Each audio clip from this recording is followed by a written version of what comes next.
Learn the most empowering hiring techniques. Land the most desirable talent. Launch your company towards massive success. This is the Higher Power Radio Show with your host, Rick Gerard. All right, let's face it, hiring friends, family, or familiar faces feels easy because you trust them, you like them, and they're available. Now, what can go wrong? Well, everything when the person you hire turns out to be a warm body in a seat instead of a driver of your mission. And this episode, we're going to tackle the tough and often expensive lesson of what happens when you keep someone on the team too long, not out of loyalty or performance, but because when it's clear that they're not thriving in your company, holding on to them doesn't help them. It definitely doesn't help you grow your business as well either. This is one of the hiring problems that AI cannot fix. I'm Rick Gerard, and welcome to the Higher Power Radio Show. We help entrepreneurs and executives win the strongest people. We do so by sharing insights from top performing rebel entrepreneurs, game changers, and industry leaders. Now, today our guest knows this lesson all too well. His name's Andy Duong. Andy is the CEO of multiple companies. He's a seasoned entrepreneur who's built multiple seven-figure companies by focusing on operational excellence and people-first leadership. He's hired based on core values, scaled teams that perform, and has survived a few hiring mishaps that make for great cautionary tales. What makes Andy the perfect expert for today's topic. Andy, welcome to the Higher Power Radio Show today. Rick, thank you so much for having me. I'm excited and pumped to go through this with you. I appreciate it. I'm excited to have you as well. So, so for those of you who have not joined our show before, like we're a problem solution show. So like, the whole premise of the show is to, let Andy share like some of the experiences, how he kind of built his organizations up when it starts with people. So I always like to open up, Andy, like, share with me kind of your journey or like, from a people perspective, what did you do when you first started going? And tell me about that first bad hire you made. When you were reading that, I had a little PTSD of just reliving some of these, some things that we've gone through in the past, and but also kind of the journey of learning from them, right? So, the biggest, I think we've talked before, Rick, on this, you learn the most from your mistakes and your bad, from your mistakes, right? So, bad hiring is a part of every company's trajectory when they first start. So when we first, started the company, this is my very first company about 10 years ago. We, Falcor Industry, right? That is a commercial lighting distributor, manufacturer. And, at the time, we were new to hiring. We were new to business. We were new to SOPs. We were new to everything, right? Yeah. And the lowest hanging fruit in hiring was hire people you knew, who, ask around who needed a job, who can I somewhat trust or kind of know what the personality is like, how they would be in the company, or so we thought, right? So, we hired everybody, including one of my first hires was my own brother. And then we hired his friends that were looking for jobs. We plucked them out of Target. We plucked them out of places that, they were not happy in. And we thought we can provide a better environment for them, right? And we had great success stories as well as horror stories. So kind of what did you want me to kind of delve into first, Rick? Yeah. So, it's kind of interesting you share that story. I hired my brother at one point too. Like, definitely wasn't his dream job. He did good, but, man, we butted heads more than we ever did, I think, but I agree with what you're saying that, like as an entrepreneur, even when I started up InterTrue, about a year and a half ago, you start thinking about, gosh, okay, I need help. And that's all you're really looking for is help. And you're kind of hoping that people will help alleviate your pain. But man, you learn really quickly that, hey, look, I need the right help, right? So you hired your brother, you hired some of your friends. You did make a bad hire, right? So let's talk a little bit about that one bad hire you made. Oh, okay. So, all the signs were kind of there, but he was a good guy. Yeah. He was a guy. He worked hard. He was trustworthy, um, and it was our fourth hire, and we hired him for a sales position. No sales experience, but we thought with the right work ethic, with our training, we can overcome all that, right? And probably about 6 months in, I knew that it wasn't the right hire because he didn't understand the product. Two, even through training, he didn't make an effort to further understand the product. Uh, and on top of that, he was not a salesperson, right? He was not somebody that can talk to somebody and be instantly likable and easy to talk to. Uh, and it was just not for him, right? But along the way, we also thought, hey, a little bit more training, a little bit more direction, a little bit more motivation. Uh, you know, that would kind of light the way, and he would have an aha moment and become a superstar because we were blinded by our previous success, right? The Yeah. two sales guys we hired before that, incredible. They became they were eventually superstars, and one of them even became a partner later on. So we were kind of blinded by that success, right? And thinking, we can train our way to anything, right? So he was with us for about a year and a half. Honestly, a year too long. Thinking, hey, we can train him, we can get him there, right? And it got to a point where we knew and he knew that it wasn't for him, at least for our company. At our company, it wasn't for him.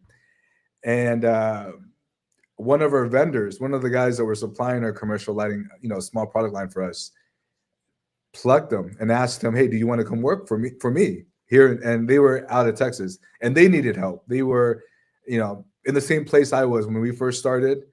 Anybody that can fill a warm body in a seat that I can semi trust, I'll give them a shot, right? Yeah. So, you know, after a little bit of back and forth, we decided, it wasn't a ton of pushback on our end, for obvious reasons. But we thought maybe under somebody else's tutelage, somebody else's program, he can flourish, right? So he actually packed up, moved out to Texas, lived there, and worked there for about a year.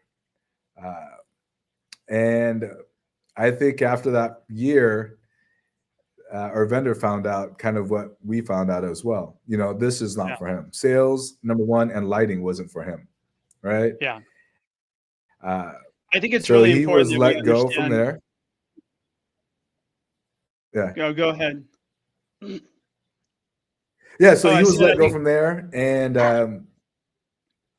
yeah. got it. I think it's And really important that we he came back to understand what California. a person desires. Man, we got a really Yeah, bad lag here. exactly. Are you 100. feeling it too?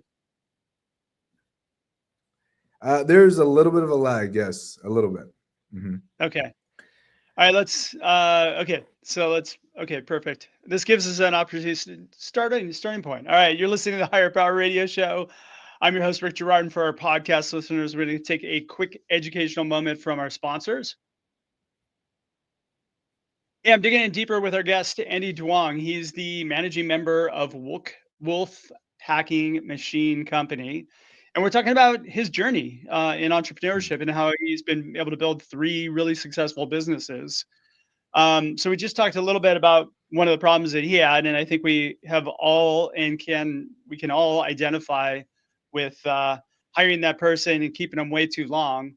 Now let's talk a bit, Andy, about how you were able to solve that problem. So, like, step me out, like, what you learned from that whole experience first.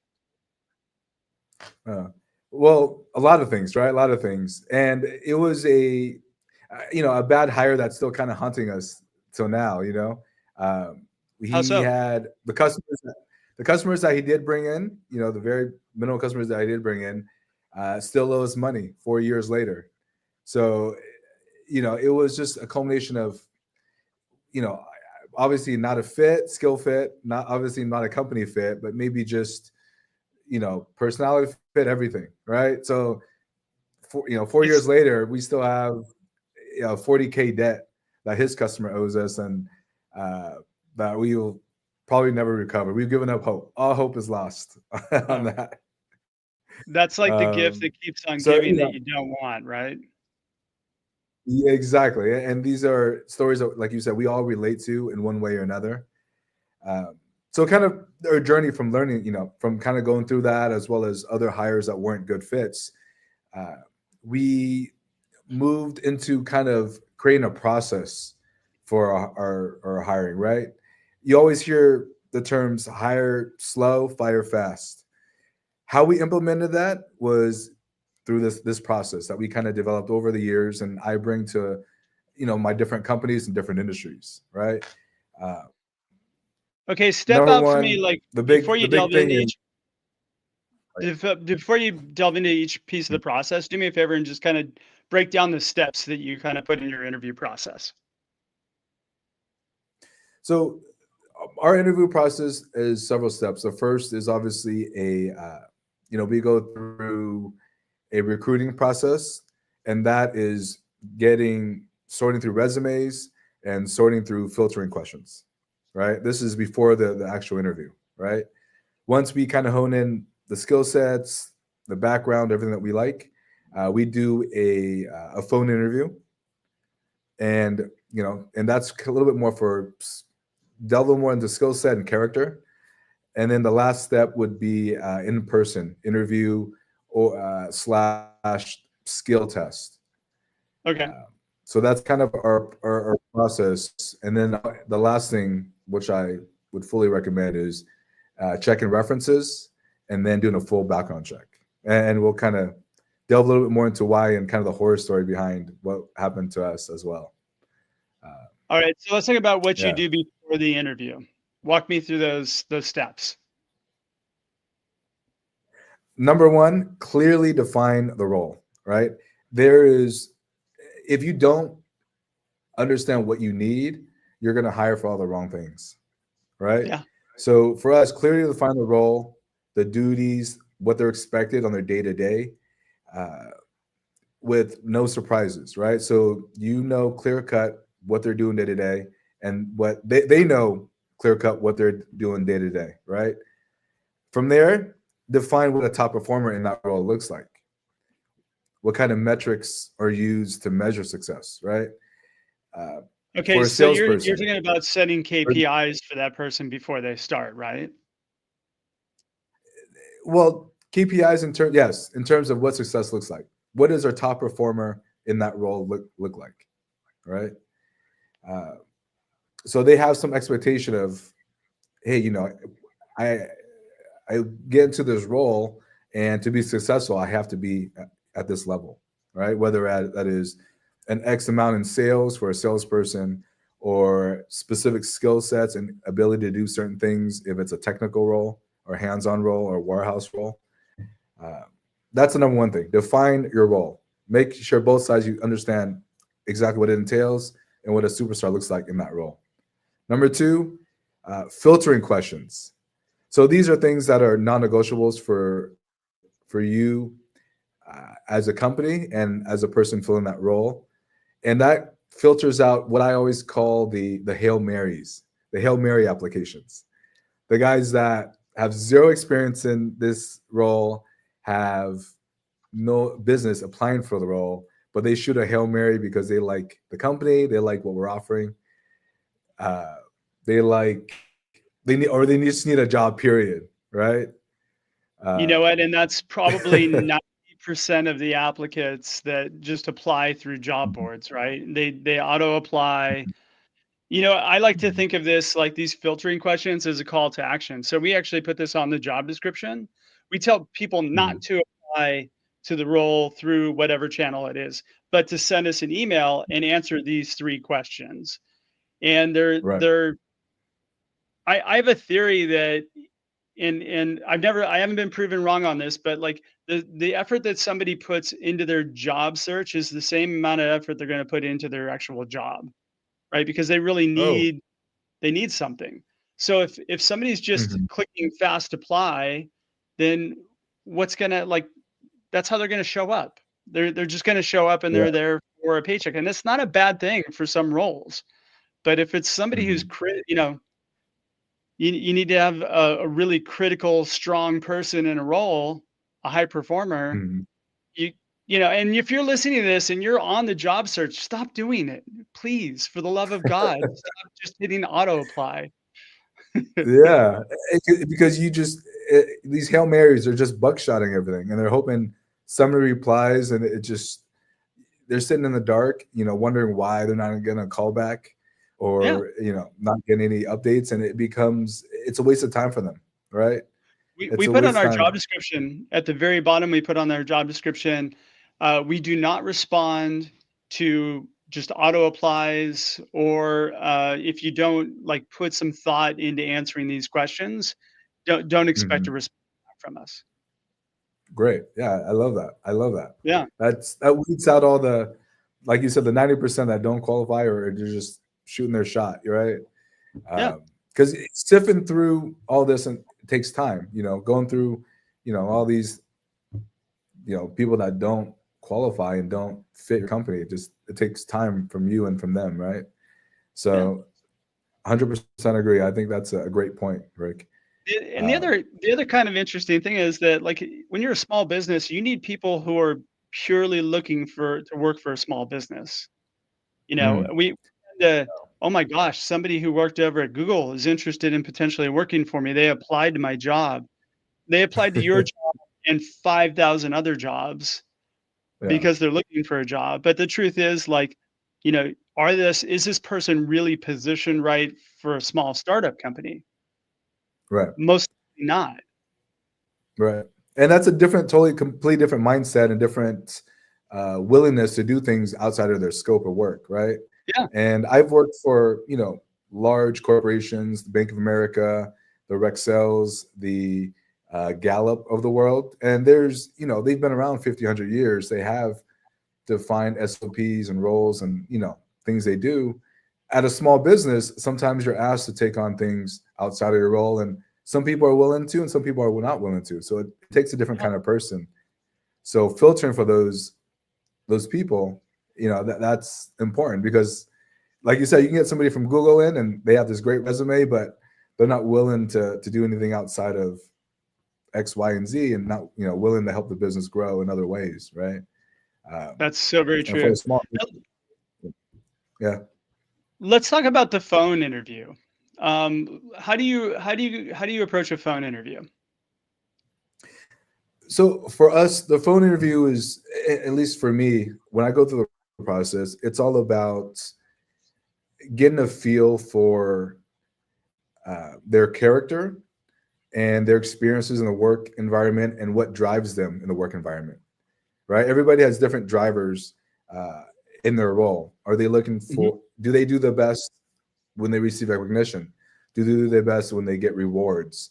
How are they working within a team environment? Some people, are superstars but can't work with the team, Yeah. right?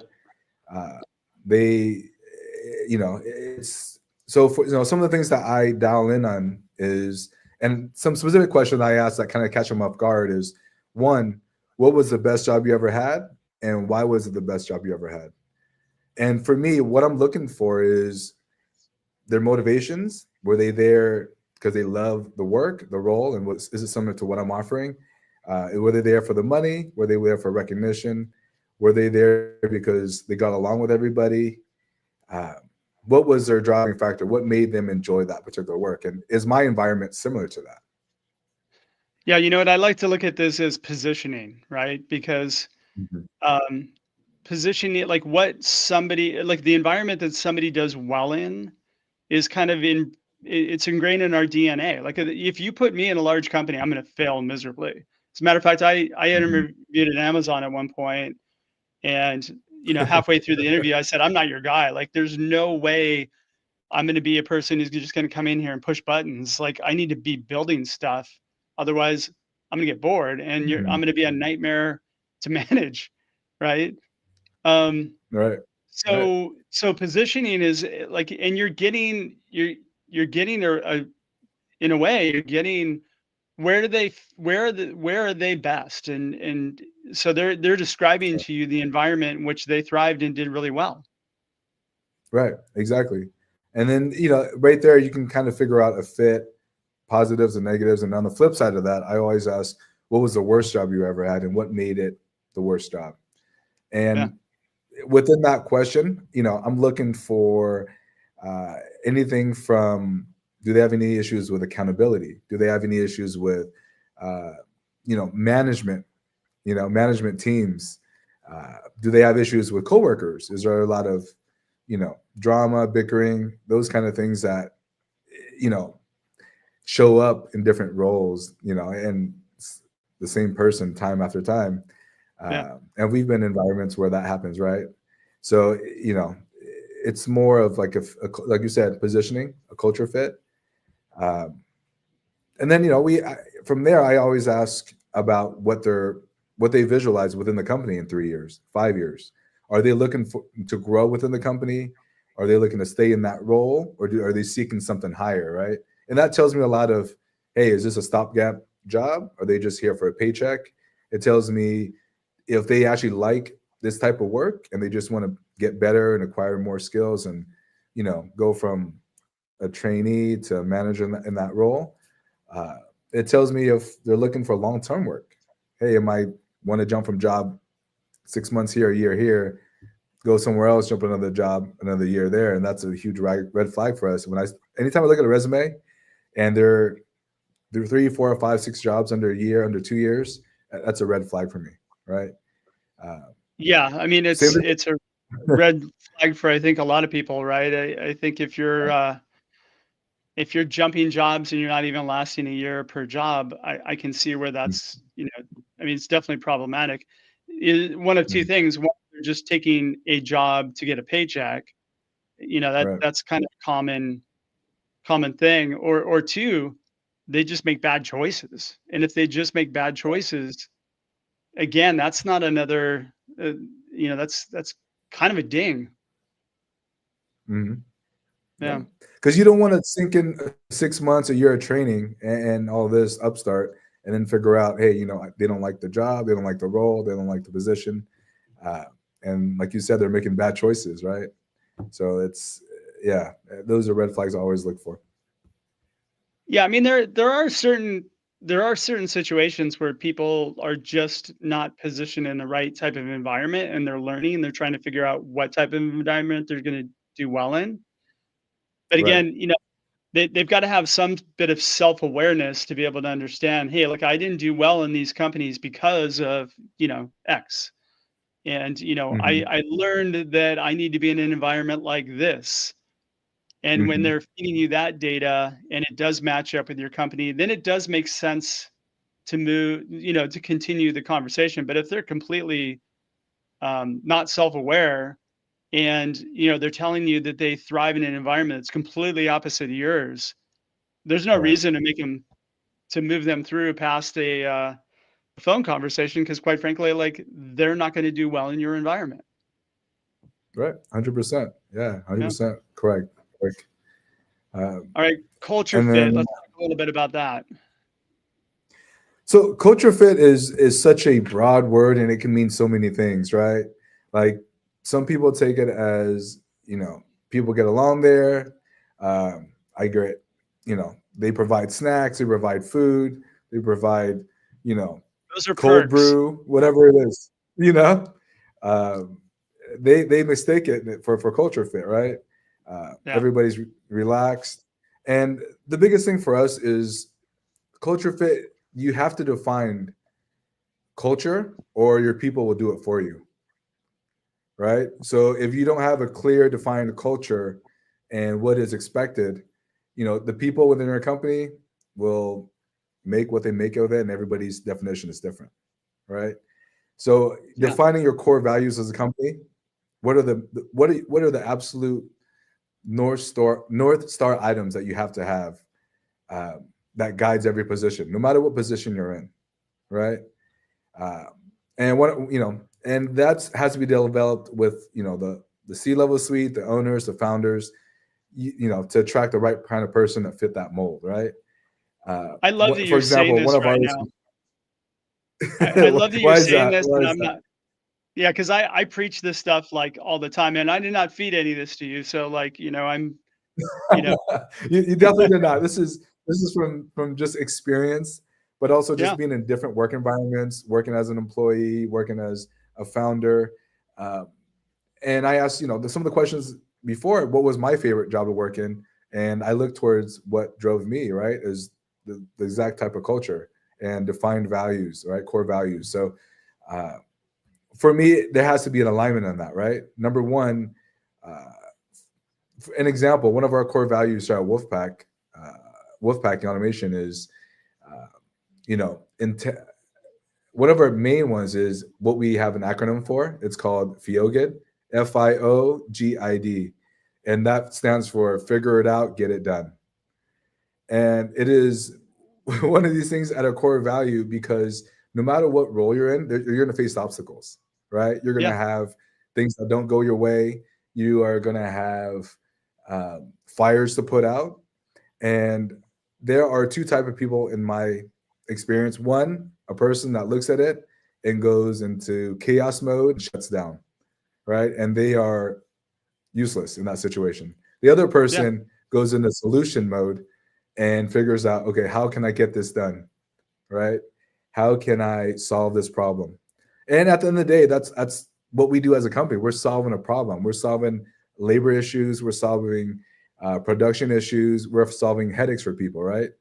So it aligns with kind of what we strive for as a company, right? So if my technician has an issue, I want him to have always that mindset of, being solution based. If my marketing person has an issue, uh, I want him to have a mindset of solution based, right? Like, how can I figure this out? So that's one of our core values, and that's important to us. Hiring somebody that has the same mindset versus shut down, chaos mode is, the difference between making it I or think not. that's such a great point to make because quite frankly, like, and that's something you can find out or figure out in the interview process, right? Because if you give Mhm. somebody the expectation up front that, hey, this is our core value, this is how we operate, you're going to make your decisions, and I'm going to teach you how to act in a way Mhm. that's like, that's going to drive your decision making. It just makes it so much easier for people to either succeed or fail very quickly. And if you're Mhm. going back to your fail, or what is it, hire slow, fire fast, which by the way nobody ever does. They all hire fast and fire slow. Mhm. um but if you've got accountabilities built in and you've got like a North Star, and you can learn really quickly that, hey, this person shuts down when the going gets tough. You can have that Mhm. conversation and Mhm. potentially release them to a better situation for them. Right. Exactly. And it's all about expectations, right? This is what we expect, these core values and Yeah. I always make sure, are you aligned with them? Can you follow through on it? And they say yes or no, right? And that lets me know if it's a fit. And even with the team that I bring in, we do every week, we have a powwow. Every Monday, we have a powwow with the entire team. And I have teams in-house, I have teams remote as well. And we actually go through the four core values. I have somebody read it, and then we do nominations of anyone that exhibited any of those core values within the last week. So it reinforces this idea of like recognition, right? Hey, Yep. our technician, he exhibited feel good because our freight company came, they didn't have a lift gate, and our forklift wasn't working, but he figured it out. He exemplified, figure it out, get it done. So Andy, I just love I love what a great job you've been doing with this, by the way. All right, we're getting really close on time. We're going to have to wrap up here. But uh, what are two or three key takeaways you can give the audience they can plug into the business today? I mean, number one, the biggest thing is define your role, right? Clarity kills confusion. Yeah. Uh, Clearly define the role so expectations are set for both sides, and then define what success looks like, right? 30, 60, 90-day goal after the hire, 90-day goals after the hire. Success should be measurable, not mysterious. Number 2, character. Clearly define the company's core values, communicate them early and often. Hire people whose attitude reflects your values, because culture isn't taught, it's lived. All right. Number 3, an alignment and goals, right? Make sure their career and their personal goals have alignment with your goals for them. Don't hire just for the job, hire for the journey. Yeah. I love that. That's a good, I'm going to make that little snippet of content there. Thank you. Whatever you can. Thanks so much for your time investment today, and I want to welcome you to the Higher Power Radio community. Now, what would be the best way in which members of the audience and the community can reach you, find out more about your companies? So you'll find us. Our website is www.wolf-packing.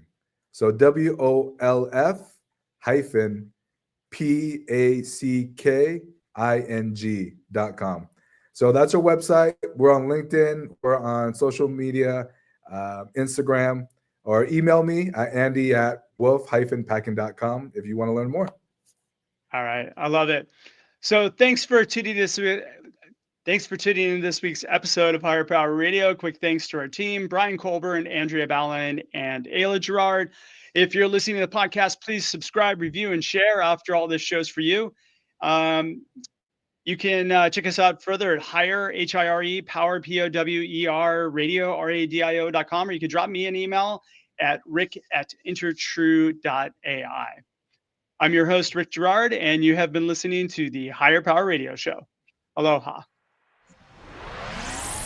Thank you for listening to Higher Power Radio. Catch our LinkedIn Live show every Tuesday at noon, or download the podcast on iHeartRadio, iTunes, YouTube, or your favorite podcast platform. We appreciate you joining us on Higher Power Radio with your guide to hiring success, Rick Gerard.